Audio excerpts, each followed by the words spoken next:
Hey everyone, thank you for joining me today. We're gonna be talking about the news coming out from Buffalo. Both the owner and GM had a press conference that literally shocked everyone. No one anticipated this kind of information or heat coming from this press conference. Initially, it was framed to be a situation where they talk about McDermott's exit. So much more happened at the same time. Thank you for joining me. It's your boy Hoos. Appreciate you checking out the video. We're talking about, as I've mentioned, the press conference that happened with Terry Pegula and Brandon Beane. Now, I didn't expect much. I expected just it was time for a change type of press conference, not too crazy. But the bombshells and the insanity that occurred from this press conference floored me. And then from what I've seen in the media, it also floored a lot of professional pundits and analysts and everything. Pegula came in and was discussing McDermott's firing, which was a stunner throughout the NFL, and explained it as if the sole reason he fired McDermott was due to that Denver loss that occurred last weekend. So you got Pegula coming in talking about McDermott and them letting him loose, just being solely because of the Denver Broncos game initially. So he mentions that and then goes off and starts listing off all of the playoff losses, which were all heartbreaking and pretty intense in terms of a way to exit from the NFL playoffs. He mentions that he discusses how everyone in the locker room was dejected, broken down, and sad and crying. And it was an emotional game after they lost it. And that being the case, he felt like it was a time for a change, and he couldn't tolerate seeing the players feel like that.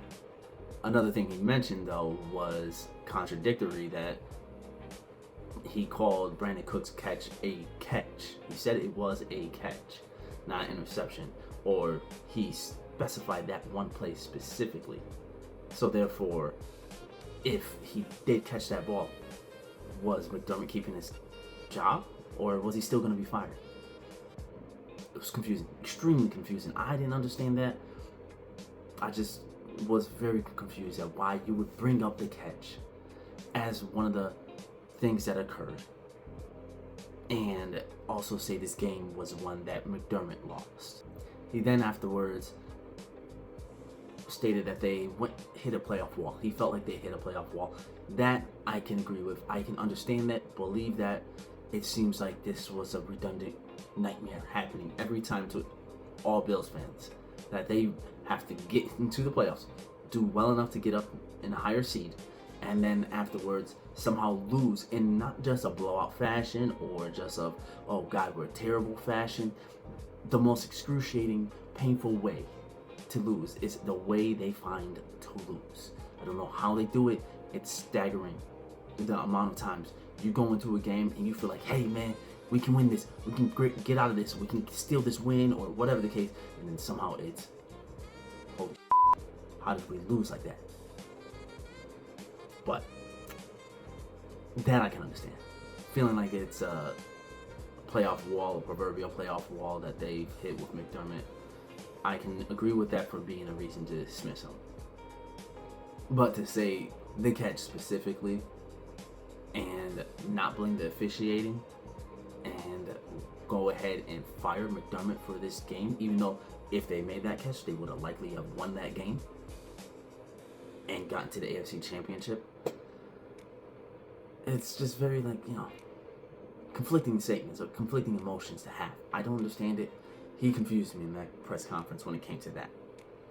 And the other thing, the reporter asked a question regarding the depth in the receiver room and what can be done, or what was done to address, or how they could address the receiving room, but specifically the receiving room. Did not name any names, just talking about the depth. And out of the blue, Pegula comes in the way and says, can I interrupt? And then proceeds to go and address the Keon Coleman situation that no one was talking about at the moment. And essentially just said the coaching staff drafted Coleman, or at least pushed to draft Coleman. Beane was not the one who drafted him somehow. Not saying that verbatim, but he inferred that, hey, he wasn't picking him. and that it was a coaching staff that pushed for him, and Bean was being a good team player. I cannot understand that for the life of me, because guess what Brandon Bean is? The general manager. The general manager makes the picks. He's the one that coordinates the roster. Even if McDermott has say in it or influence in it, Bean has full responsibility as well with it. But he proceeds on dragging Keon Coleman as if he is that kind of problem that cost this team the playoffs, or he is a problem with the team in general, which is stunning for an owner to do. To just drag a person that's on the roster at this moment, still on contract, on the roster, and dragging him like that is insane to me. Absolutely insane. And the man is so young. Second year, he just finished his second year, and you just went ahead and roasted him in public, in a conference. The owner, not the coach, not the GM, not another player. The owner of his team that he is on is insane. Unbelievable. Found that completely disrespectful, classless. He is the owner. At the end of the day, he can do whatever the heck he wants. It's just that, wow, what disrespect. If I was personally Keon Coleman, I couldn't stand that. I would say, get me out of here. I can't work for someone who goes ahead and just runs me over with the bus and then backs up on me out in public unnecessarily, unprovoked. So I would say, get me out of it. Let me go somewhere else. Let me ball on them instead, because they clearly don't like me.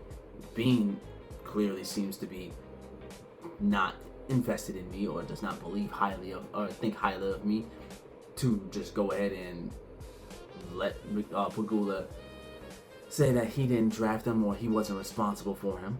Clearly, you're disinterested in my abilities. Pegula clearly does not like me.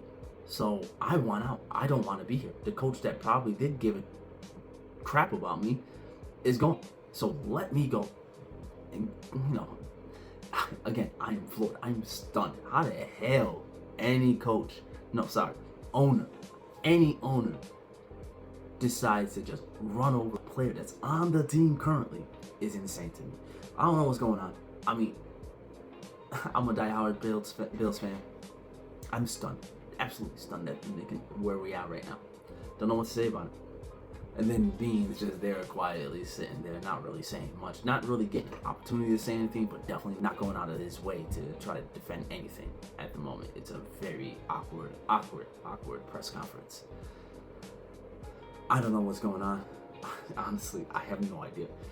We were just in the divisional round, lost the game in similar fashion, and all hell has broken loose this week. Absolutely insane. There's been a bananas week from Saturday to Saturday. Absolutely bananas. And I'm hoping we can survive and make it through to next year and actually do something. But right now, I don't know what to think. Well, let me know what you think about this hot mess that just occurred. This train wreck the Bills are at the moment. And let me know. Put in the comments below. Like, subscribe, and anything else that comes up regarding the Bills and some more NFL information. I'll be back with new information at that point. Till then, be blessed. Next time.